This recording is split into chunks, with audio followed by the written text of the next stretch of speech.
Mark Sedra is a senior fellow at the Center for International Governance Innovation.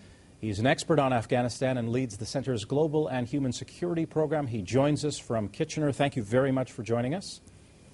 Thanks for having me. What do you expect him to say on Tuesday?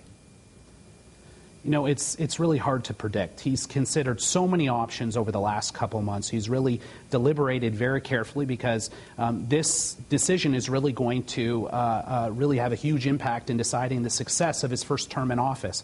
So I think he's being very careful in terms of coming up with the decision that's right at this time for the United States.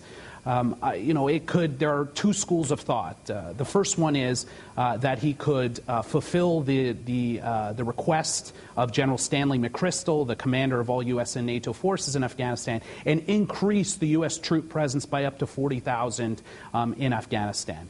It would also mean enhancing the current effort to train the Afghan security forces and investing more in governance in Afghanistan and working with the Pakistani government to deal with border issues which have been so crucial. The other school of thought surrounds the opinion of Vice President Biden, who seeks to, or at least supports, a more minimalist approach to Afghanistan, one that does not take a classic counterinsurgency approach which involves the protection of the population and demands a much larger troop presence, but really focus using technology, air power, and drones and so on to really just attack hardcore Taliban and al-Qaeda representatives in Afghanistan. So those are the two major options, and there are, of course, a number of approaches in between that he could take.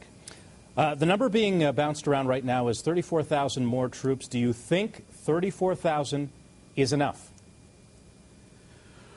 Well, if you believe General Stanley McChrystal that the goal in Afghanistan should be protecting the Afghan population, that winning their hearts and minds, winning their support is the key to legitimizing the Afghan government and winning this war, then I think that 34,000 troops is a reasonable contribution to this effort at this time. I would tend to support General McChrystal's assessment, so I think that contributing more troops is the right thing at this time. But there are those in the administration, those in the United States, Canada, and many other NATO allies who believe that this war is now a quagmire and that, in fact, contributing more troops will have very little effect and this war could be lost already.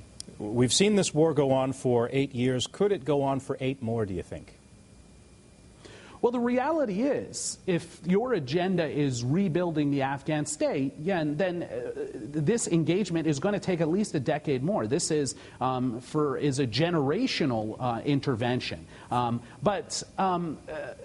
When you talk about this large number of troops, so if 34,000 more troops are contributed, we're talking about over 100,000 U.S. troops in theater, then I don't think you're going to see those troop levels for 8 more years. If you do, then the chances are you have failed. So I think that if President Obama is to contribute more troops in his upcoming speech, I think that they will expect significant progress within the next 2 years. If we see 34,000 more American soldiers go there, what would that do? What would that mean for the Canadian soldiers in Kandahar?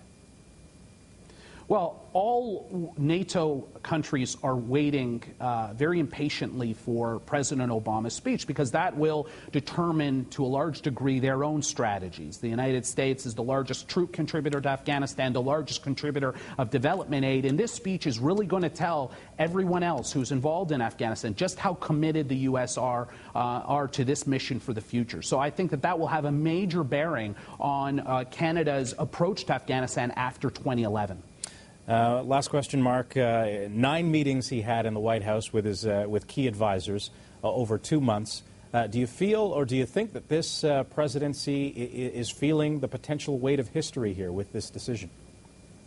Oh, absolutely.